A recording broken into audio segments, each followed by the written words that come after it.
What's the Not Your Finest Hour podcast? What is that all? I mean, I've heard stories. Not Our Finest Hour podcast. One I'll have to check out one of these days when I get a minute to listen to it. I've been told it's not for everyone. I don't know. It's just the general reviews I hear on it, but it has been getting really good reviews. And I've never personally listened to it, but I have heard it's not for everyone. I listened to the Not Our Finest Hour podcast. Just great podcast. I've really enjoyed that. I'm not endorsing anything. From what I said, from what Caleb told me, he said don't endorse anything unless you listen to it first. I do once in a while listen in, and it's a lot of fun. But I do got to be careful. It is not for everyone. Caleb Allman is always dropping notes that it's one of the most value-added shows out there. Of course, through all the Not Our Finest Hour, you guys poking fun at so much different stuff is absolutely killer. I don't feel any oppression tonight. In fact, I feel very free. The Not Our Finest Hour podcast. Thanks for being here. Welcome to the beginning of the podcast, live from the Veloster. Super pumped. How's your guys' week been going? This is Thursday, so shit actually happened, right? Yeah, the week's almost done. We killed it on a sod prep job all week. Well, all week, 2 days, 4,000 meters prepared, ready to sod. Which is a lot for boulevards. Like, that stuff takes time. Yeah, it is. It's Not like a big open space in the dozer or whatever. yeah, it's all like little spaces, and you got to get in between the sidewalk and the curb, and then the sidewalk and the house, and then on top of retaining walls that we built and stuff like that. But that's The car's not running. This sucks. what's not running. Well, I guess it's on the Bluetooth, but then when it's on my phone, must be full of dirt. I can't even hear you. Whatever you're doing right now, your audio is a little bit better. It's what? Your audio is a little bit better. Oh, I just can't hear you guys. Is it still Oh, now better? it's back to normal. No, now it's back to normal. It's what? Back to normal. Now it's back to not as good quality. I'm sure the listeners love to hear us figure out our audio issues here. I don't know. I don't know how it. That's better. That's better. Yeah, the problem is that the phone isn't projecting. I don't know if it's in the app where Oh, I yeah. can get the volume to go up. Like if it's a problem, because the phone volume's on as high as it goes, but there's like no sound. Oh, really? So maybe I need to say, okay, the meeting's being recorded. Oh, did I record them? Yeah, we're recording. I'm assuming you recorded it. I messed up on my current project, and this is something that software won't help you out with. I left this project to go so I went out, met with them, and then I didn't quote the job for like 3 weeks, and I didn't put in my notes the exact depth that we were digging, and I assumed the regular 10 inches, 8-inch base. We're doing 1 inch of screeding, 1 inch of porcelain, but it's actually, we're lowering it so much to meet the deck stairs that we're actually going an extra 12 inches, which is an extra 20 yards coming out of the project. Uh-oh. Yeah. You know the best way to handle that problem? What would you do? And what I've always done, this was my goal from the beginning, since I'm dog shit at estimating and everything, just have more shit at your disposal, like more dump trucks, more excavators, more everything. Yeah. Cheaply to make up for your shortcomings. Right. That's my philosophy. That doesn't work with my business model. Yeah. So for me, it's nothing to dig an extra 20 yards out, Yeah. extra $500 all in or something. Yeah, my business model requires me to be very accurate in my estimating. So what did you do? Oh, we're just going at it and digging it. Bend and spread. Yeah. On that one. We'll still do good on the project because it was a project that I quoted a healthy profit margin, but that healthy profit margin has become a regular profit margin now. Regular profit margin. You're in Lionscape territory. We gave them their $350 rebate on the back end. Cash rebate. How much is, like, just out of interest sake, so how much is the bins that you use? So a 6-yarder from this company costs $325. So we so are, what's that? You're $1,000 in bins? No, but plus the fluff factor too. So we are 4 bins over what I quoted, 4, 8, 12. We're like $1,300 more basically, plus labor. It's very tight access, very difficult to get the machine even up the hill, especially when it was raining for those few days. I couldn't even get the machine up the hill. So we're like 3, 4, probably 3 or 4 days extra just because of the rain too. So you got $1,300 in bins. Yeah. You think in labor? Labor, my labor and my employee, well, for me, it's real $1,200 cost. a day, and that's overhead included. So $1,200 a day overhead included, and then add in, say, $350 a day for my employee. So $1,500 a day, me and my employee. So, and you said how many days do you realistically think without the rain this cost? We're probably 6,000 overhead and labor included, plus the bins. Plus the 1,300 for the bins, and then how much is the gravel? Oh, the gravel! I didn't even think about that yet because we're not there yet. Well, I'm not trying. I'm just No. The gravel's the same. Sorry, the gravel's the same, right? Because it's still 8 inches. It's only the dig out that's costing me. So the gravel is the same. You're not buying any extra or installing. It's just the excavation. Yeah. But it's just, I was only going through that process so that people understand how much money they really are losing. For sure. Yeah. Because it's not even the bin cost, right? It's my overhead and my labor. Yeah. Yeah. So even like, Chad said $500, but really it's probably more like $1,500 with overhead, labor, whatever. Yeah. It could be, for sure. Well, like, even if you're trucking it to your yard and dumping it for free, well, then you could say I'm going to screen it and sell it back, and maybe you're like $750. I don't know. Yeah, I don't know. I don't know, but that's how I've always justified it in my head. Is we have all this shit, we can use it to make quick work of anything. Now, tight access, it would still restrict you with how much you could actually get done in a day too, though. Yeah, that's true. So like it doesn't matter however, like we're running 2 bins a day. Not, you take out the rain out of the factor. If it was dry, we were running 2 6-yard bins a day. We could get 12 yards out of this backyard. But it's tough. It's really tight. We couldn't do any better than that for sure. So I priced a job way up north that I never saw for one of our guys' moms to build a 4,000 square foot. Since we're talking about vaporizing money, anyways, it's 4,000 square feet a foot. If you do the math on it and you dig it a foot, you're putting in, compacted. You're probably between 9 and 10 loads, trash loads, to go into this hole, plus the geotextile, plus because we're building a pad to park B-train semi-trailers on. And so we're up to, I never went there. I never went up. I never shot the grades. I never did anything. They sent me some measurements. I did some math. I said, this is how much this is going to cost. They said, okay. I sent the guys up. I sent the trucks up.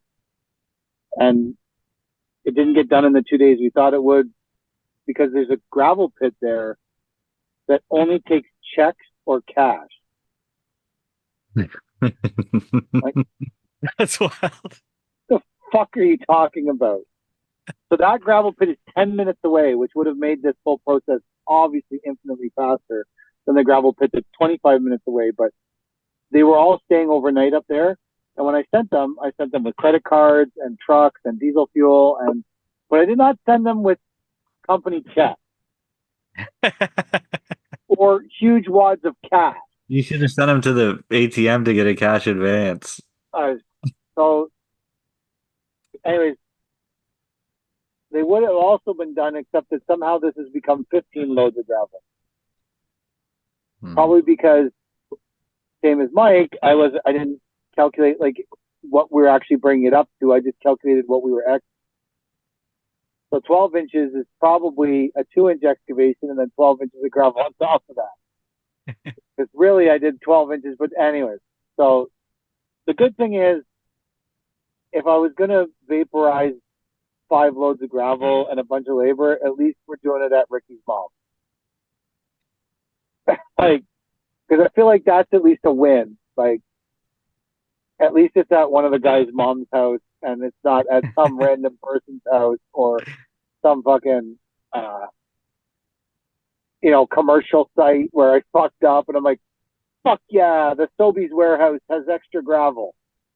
So at least the extra gravel went to a good place. But I feel your pain this week, Mike. I'm chalking up to good training for my new employee on a machine. He's getting machine time and he's doing really well. So that's my only positive. Which machine did you bring? I brought my 38-inch, and it's the second project that it's on, and it's doing great, except it doesn't start up in the morning too well. Uh-oh. Yeah. It waits till the sun is on it, I guess, to start up, and I don't know. Oh, it's only October. I know. When mid-November comes. I know. Well, I'll have to switch to the other machine. But yeah, it's been pretty rough. And I'm not a equipment guy, so I don't know what the hell is going on. So I've got a mobile guy coming out next week to take a look at it. Does it have a choke or?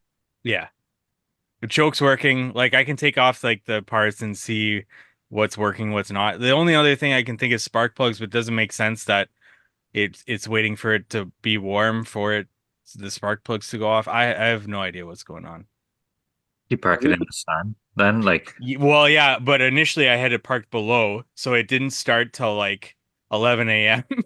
The first day, so we lost a lot of time there. So then I parked it on the driveway, and the sun gets there by like 10, 9:30, 10. You need a torch. And then what do I torch? Do I just walk around it, sort of torch in the air, get some situation. You should try putting like maybe it's got a block heater. Put a cover over it. But it's not diesel or anything like that, right? Gas cars have block heaters too. Really? Yeah. Oh yeah. Or you can put one. Like, you can get an aftermarket, just like little something. Oh yeah, that's a good idea. If that probably Princess Auto probably has something like that. Yeah, I'll try that tomorrow. Yeah. Give it a shot. Beats waiting until 11 o'clock to start your machine. Well, yeah, I've got it down to like 10 a.m. now, but isn't there like Facebook groups where they'll tell you what to do? Oh yeah, those Chinese equipment groups there. Yeah. There's some like enthusiasts there. There are. They're in my YouTube comments. They're tearing me apart for making fun of the machine that I bought, the original review that I put out, which like I'm like 10% paid off on that machine just through my YouTube revenue on that video. But yeah, they're tearing me apart with my critique on the Chinese machine. How much do you think you've saved since you stopped renting? Oh man, a lot. Like before, I should have bought a machine before anyways, but I didn't know where to park it to make the best use of my time anyways. But since like I've got these two machines, I've parked one in Mississauga and I've parked one in Kitchener, and that's going to hold me off for a little bit. And next year, I think my personal situation will be much better, that I can focus on one territory now, basically. So, does having these machines make you more inclined to buy something of more value? Well, Like I could. to next time around? Like now that you see how So, much. so no, like the only reason why I haven't bought anything was to just be able to be mobile and be like flexible with wherever because it still comes down to, not without getting like too in depth into my situation, still comes down to where are my wife and I going to live long term, and we're waiting on certain things to fall into place to figure that out. It seems things are kind of coming along with that, and I have a better idea of where to like focus my business. Um, and in addition to that, I want to have as much capital as possible to be able to deploy into the software too, right? So whatever I can do in my landscaping business to free up capital to put in towards the digital side, software side, whatever, is best for not only me, my users, and everything like that. So it's a juggling act that I've got going on right now. Gotcha. All about where to put the money. Yeah. Speaking of software, I outright failed on a LMN strategic partner meeting today. Oh no. Didn't respond or email them, which I think that I'm a horrible strategic partner.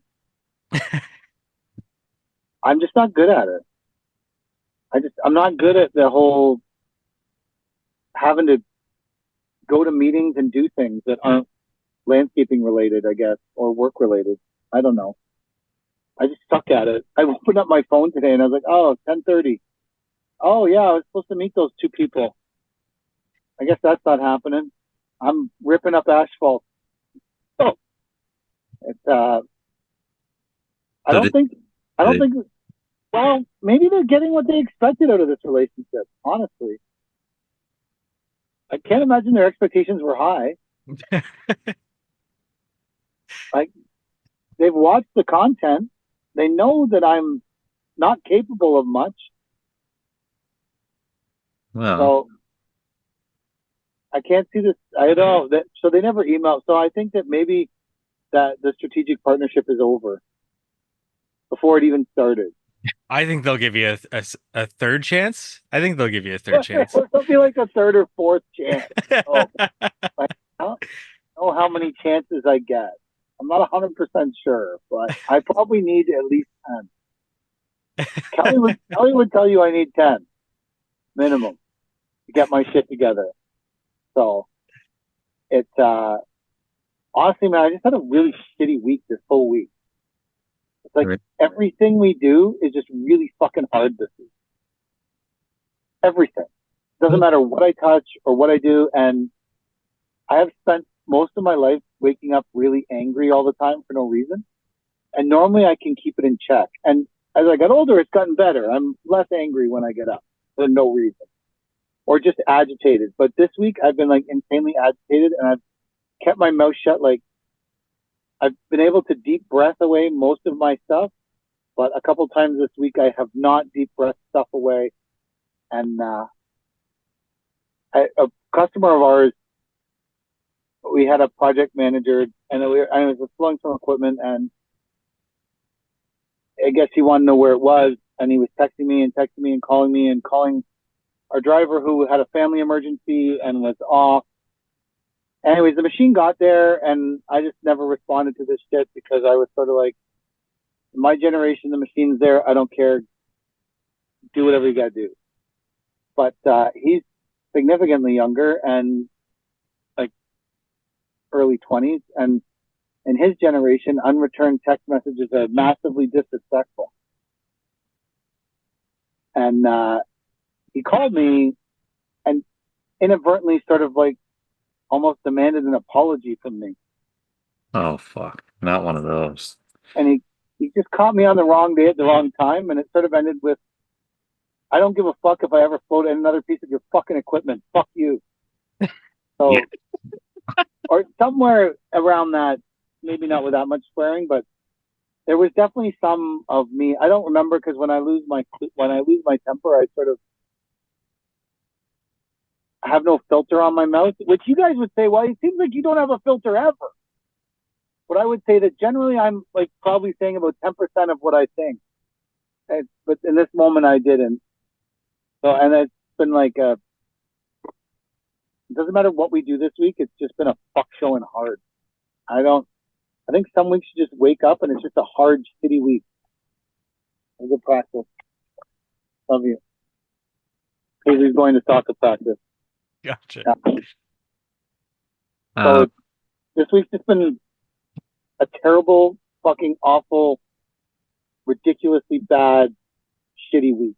And I'm like, maybe this is just, some weeks are just this. They're just fucking shit.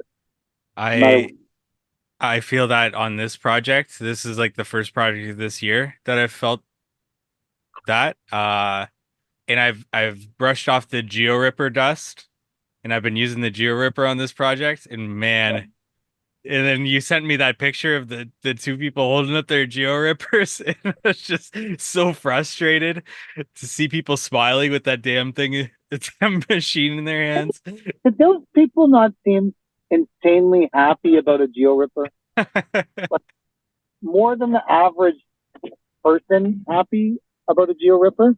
But Yeah. here's the thing. It actually works.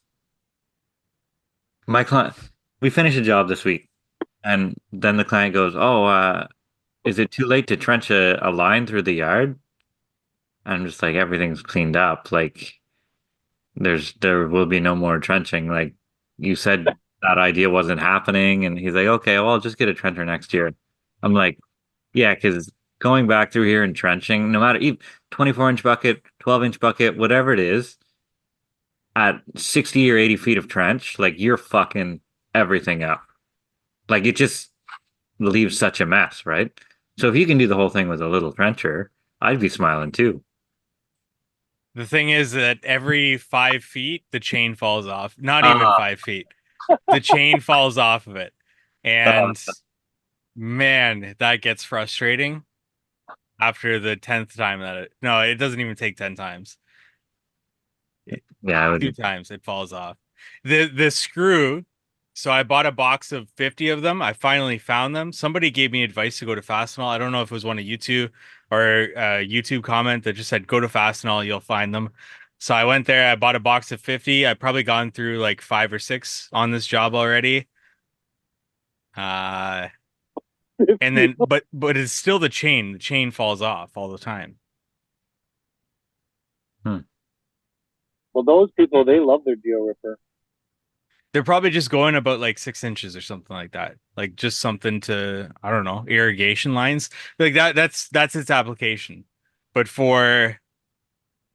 cost me $4,000. For $4,000 you might as well just use a shovel to move for irrigation. I don't know. Maybe you can justify the price, but if it starts giving you the headaches that I have with it, I can't.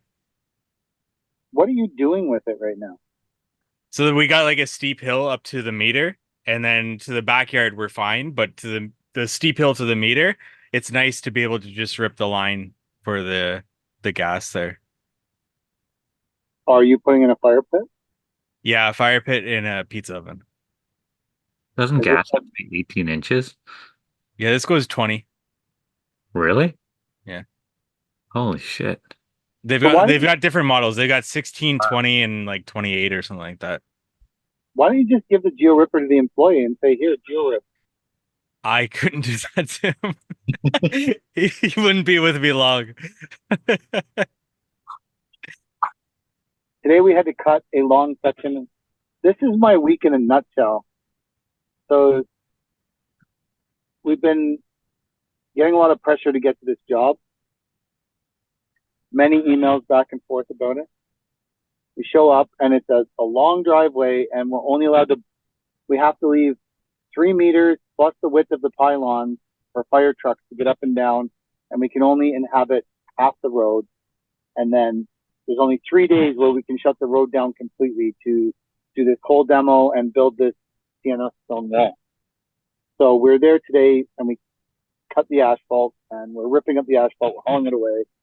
I actually felt like I was like, man, the curse of this week is broken. This day's going good. This is a good day. We got things happening. Everyone seems to be on point. Noon comes, and a woman comes out of this the building there, which is a funeral home, and says, "You guys almost done?" I said, "Like, done how?" She's like, "Well, like, finish this project." I said, "No, like it's like a 2-week project. We've been here for 4 hours." "Oh, well, like, we have a big service at 1:30, and I have like this parking lot's not that big. I have bin truck, mini skid stand-on skid steer, the S70, the E20, tool trailer, fucking pick my pickup, someone else's fucking pickup, or the other pickup, fucking tag trailer behind the truck." I'm like, okay, I have a lot of shit here. I'm looking at like 12:45. I'm like, we need to be out of here in 15 minutes before, because I'll do a lot of things, but I am not smashing and bashing shit while someone's burying their loved one. It seems inappropriate to me. I would have told them to pick a different funeral home. There's work to do. Yeah, well, I don't know. I wouldn't want that happening during my. Oh, I would say fucking send the trucks. Like, if I were dead, construction carries Oh on. no, I'm not talking about my. I could give a fuck what's happening during my. I'm saying, if I'm trying to be respectful to other people's family members, there's people who are like, we're, what are we going to be doing? Like smashing curb with a jack because we got to pull out a bunch of curb. We're going to be jackhammering some curb while people are bawling their eyes out, tumbling through our construction site. Like, it just seemed enough. So we got it all packed up. We made sure it was safe for the service, and we left. You're a better man than me. Well, there's also, I don't want to irritate the client, and so I just said, "This is this week," and we packed her up and we went home. And then everyone got paid to wash trucks in the fucking yard or whatever the hell they were doing. I got annoyed with how many people were in my yard earning no money today, so I left. Because I was becoming agitated, and I felt like I was going to like lose control again, like I had on Tuesday, and start screaming "fuck" at people. So I was like, I'm going to go home. No one here is doing anything wrong. They're all trying to work hard. They just have people like washing trucks and power washing trailers and painting bins. None of it is earning any money. So that's where I was. That's where I'm at with this week. And I don't know if Jack sent some emails to the client saying, "Hey, can we go back there tomorrow? Like, is there services? What are we doing? Because now the whole driveway is ripped up and all our shit is there." Yeah. Like what? Because the woman in the building felt like it was a few hour job or something. Like, no, it's like weeks of work. Like but I can't only come here till noon, or like this, I don't know. I was waiting for a solution, but no solution came. So now I'm going to get up tomorrow and I'm be like, what should I do with these three of the guys I got going somewhere, but the other three, I'm like, is there more bins to paint, or what? Can we go to the job site? I don't know. Like, no one emailed us back yet, and I feel like at 8:19, my chances of getting an email back are slim. Yeah, slim. Yeah. So then I'm like, should we? I think I'm just going to go to the job and start tearing the curb out and hope for the best. Yeah. No one That's has what a I would do. morning anyway, right? No one's there in the morning, except maybe the embalming people. There are some people there, but they clearly work there. They're not grieving people. They're people who work for the establishment. So they don't seem sad that we're there. But I think other people would be. So Yeah. the only day this week I felt like we were really crushing some productivity. And this week I also, Ricky said, there's no keys for those machines on that job site. And I said, okay. And I drove there anyways without checking if I had keys, and then got there. It was like a 40-minute drive to realize I had no keys for any of the machines in my bag, because the driver that was released without cause one day in the yard was really upset because his Bobcat key didn't have a Bobcat on it. And I was at a point in my life where I was like, whatever, fuck it. And I threw my key off my ring. And then the other key that worked in a Bobcat was Christy's old truck key for the old truck. But then when we dropped the truck off, the guy said, do you have any extra keys? And I was like, yeah, here's one. So all of my Bobcat keys had disappeared. And I luckily learned that in the moment where I was there to get the machine. So it was great. It's been a fucking sick, and every single person that owes us money has ghosted us all week. Like, we work for one client, and another person that we do work for also works for that client. And I message them, I'm like, hey, have these people ever ghosted you? Never, not once. They've always paid us on exactly 30 days. There's never been an issue. Like, okay, well, they're like 90 days overdue on some of their bills to us. Wow.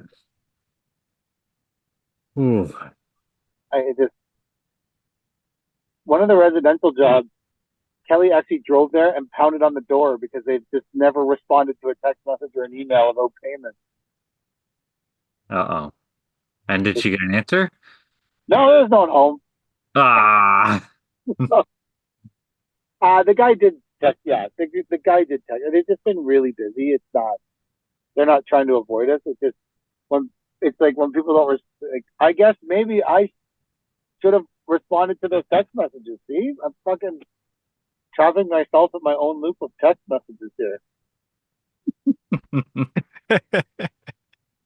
I don't think I understand the generational difference of how text messages are viewed after my whole confrontation about it. Apparently, the young guys think a thumbs up is like passive aggressive. Really? Yeah, so you can't give a thumbs up to the new generation.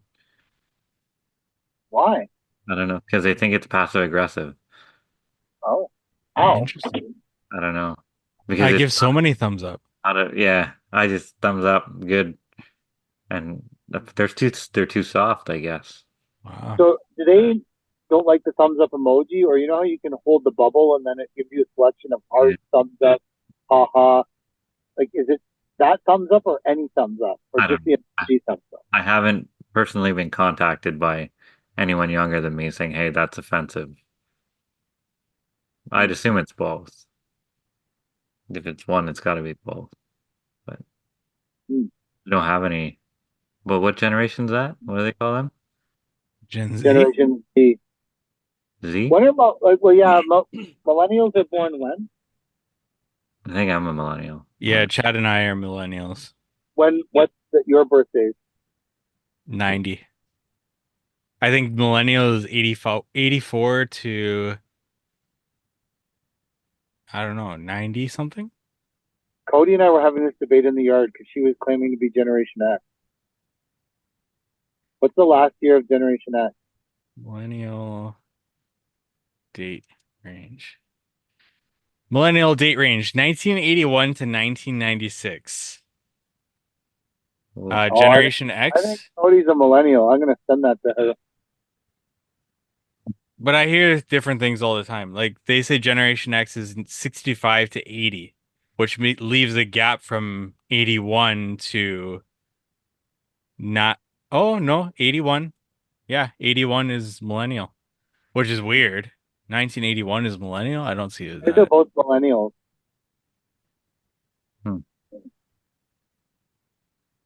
I'm Chad, generation, what's your year? X. 6. I'm Generation X, baby.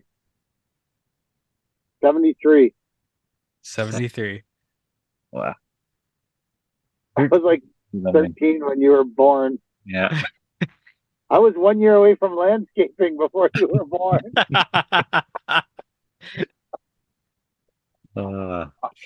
Did you guys see the under? I'm hoping that Caleb brings it up on the Kid Contractor podcast. How inefficient and useless making your truck glow pink underneath is. I think that's above and beyond aluminum rims. Is it? I don't know. Have you guys seen the truck? Yeah, it looks great. I saw that. I love it. Yeah. How much Well, was it worth? Like, how much does something like that cost to do? It was $1,000. $1,000? That's cheaper than aluminum rims. I'm in. It's all If I didn't have 8 pieces of shit, I would consider doing that. If I had a nice truck like you, I may consider that. but the guy buys the LEDs, custom cuts them to the length that he needs for the truck, then hand puts them in their holders, then hand forms the resin around them, polishes the resin, and installs it all with all the relays, all protected wiring for $1,000. For $1,000, that seems like a good deal. I feel like it was a fucking smoking deal. Oh Yeah, my that seems good. So I don't think he would. So normally he only does tractor trailers. So he does like day cabs, sleeper trucks, like that kind of stuff. He's never done a dump truck before, and I seriously doubt he would do another. Now he's already agreed to do Cody's truck in purple for $1,000, so I might hold him to it. I might not, because I don't think that doing a triaxle dump truck with the frame that long, I think it took him a lot longer, and there was a lot more.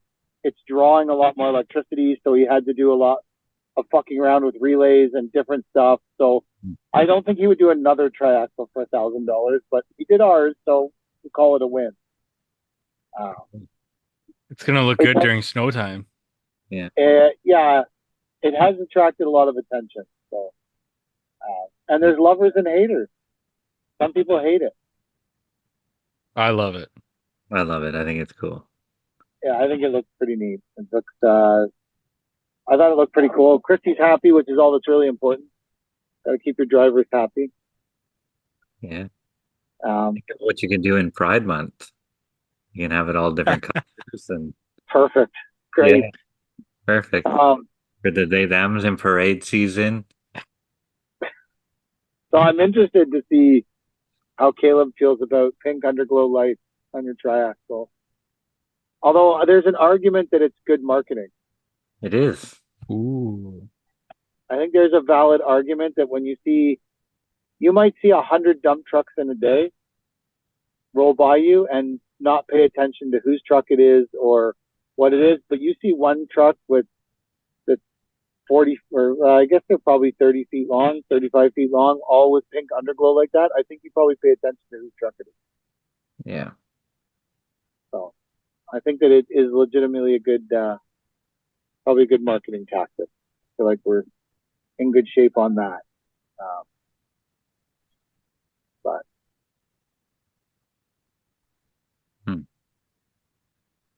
Unrelated question. Have you guys ever lent employees money? oh, this is a great fucking topic, Chad. So this brings it to my very first employee. I used to pick him up from his house, and a couple of times he'd be like, "Hey, Mike, can you drive me to the convenience store to get some smokes? And can you pay for the smokes?"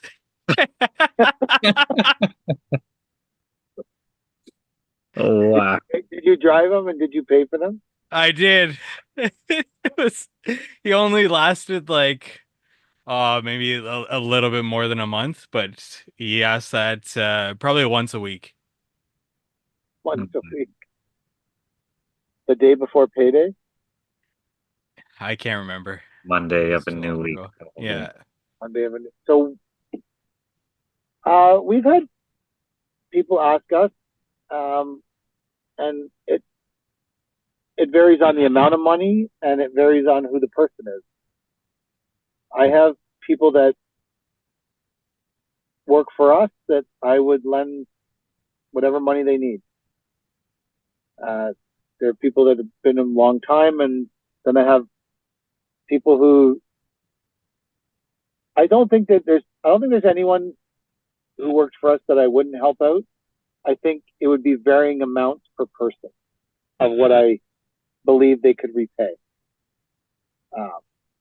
I think that's, and most of them, they take a few hours a week off or whatever to pay back if they owe us money. Yeah. Yeah.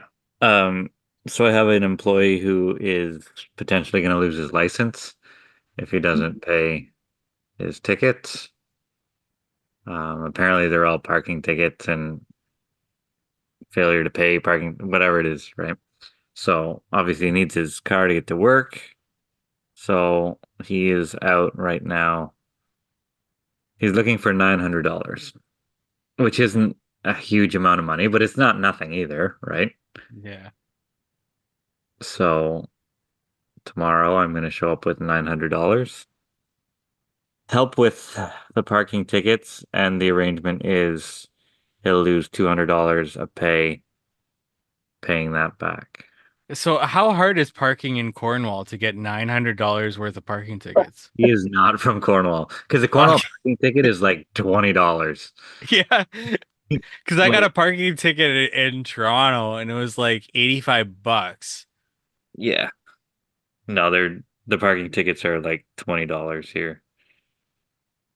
So But like, can you not park on the street, or how do you get a parking ticket in Cornwall?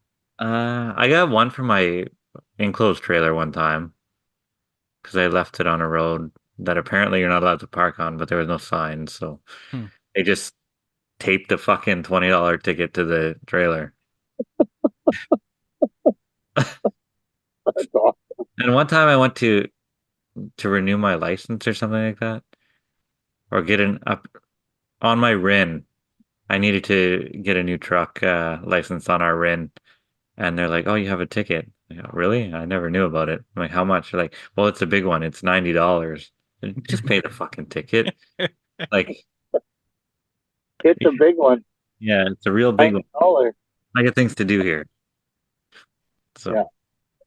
so anyway, he's $900 worth of parking tickets that I'm paying, and I don't know. Well, the bookkeeper is going to deal with it, right? But apparently, you're not allowed to, according to the government, you're not allowed to lend money to your employees or something. So, Oh, probably. I'm sure there's some fucking rules that they need to collect some tax off of it. yeah, something like that. So anyway, I'll leave it in the bookkeeper's hands. But oh, that makes, when you talk about the government, you know how like my whole insurance thing is always fucked up? Yeah. It actually has something to do directly with you, Chad. me? Directly with you. So last year, Darian floated your 8-ton out to you, Yeah. right? Dropped it off, brought a pizza back. During that time, he got pulled into the weigh station in Kingston. Okay. Now, he just drove through it. He didn't get pulled over and stopped and searched, and he just drove through it. But Kingston weigh station is outside of 160 from my Hope Bay. So my insurance company now wants to jack my fucking insurance because when you go through any weigh station now, insurance companies have full access to all that information from the government. Really? Wow. Yeah. So now when they renew your insurance, they do a weigh station search because that way they can tell where the trucks have been but you don't even need to get inspected. It's just your plate going through the weigh station gets registered. So he went through one weigh station one time, and I can tell you confidently, the whole year, that was probably the only time we went out of the 160 was to deliver your fucking excavator. And because he got pulled through there, insurance is trying to jack our fucking insurance up. And what did you tell them? Just say, hey, listen, if you guys don't want to insure us, there are plenty of other people who will. Fuck off. Kelly said to them, It was one time we were delivering one excavator from Mike's friend. It's not a normal customer. It's not someone we do. You want to audit our books and see how much work we do with them? Like, it's literally zero. Wow. You told them Well, thanks he for does that. a podcast with them, and now they want to give us podcast insurance. That's like only Paver King could get busted by an insurance That's wild. going to a fucking way station literally 12 months ago and not even getting pulled in, just driving through it. Like, can you imagine the amount of trucks that drive through way stations and all those plates are registered and the government gives full access to any insurance company at any time to fucking check the plate? Like, does that seem like a good use of government money to make this in, like, our tax dollars are paying for the investigation, like to create the database so insurance companies can investigate it. Yeah. They don't even need to go on my fucking Instagram anymore to find all my violations. But have you had to do a new safety on one of your machines? No, I'm gonna send. I got two. Both the big tag trailers are. When I was golfing last week, I was talking to Rob, and it was like, how much these new safeties cost, because they're very involved, right? Just the sticker is $300 now. But a lot of places are charging $750 to $1,000 because they have to take all the pictures. Yeah. And they have to rip everything apart. And then a lot of people are saying that it takes two people, one to hold the tablet and one to hold the gauge and all the different shit they want. And fucking Rob's like, I have 14 trailers. Fuck that. I'm selling some of them. Yeah. Cost them like $14,000 just to get fucking. And that's if there's nothing wrong with them. Yeah. It's ridiculous. Like, it's.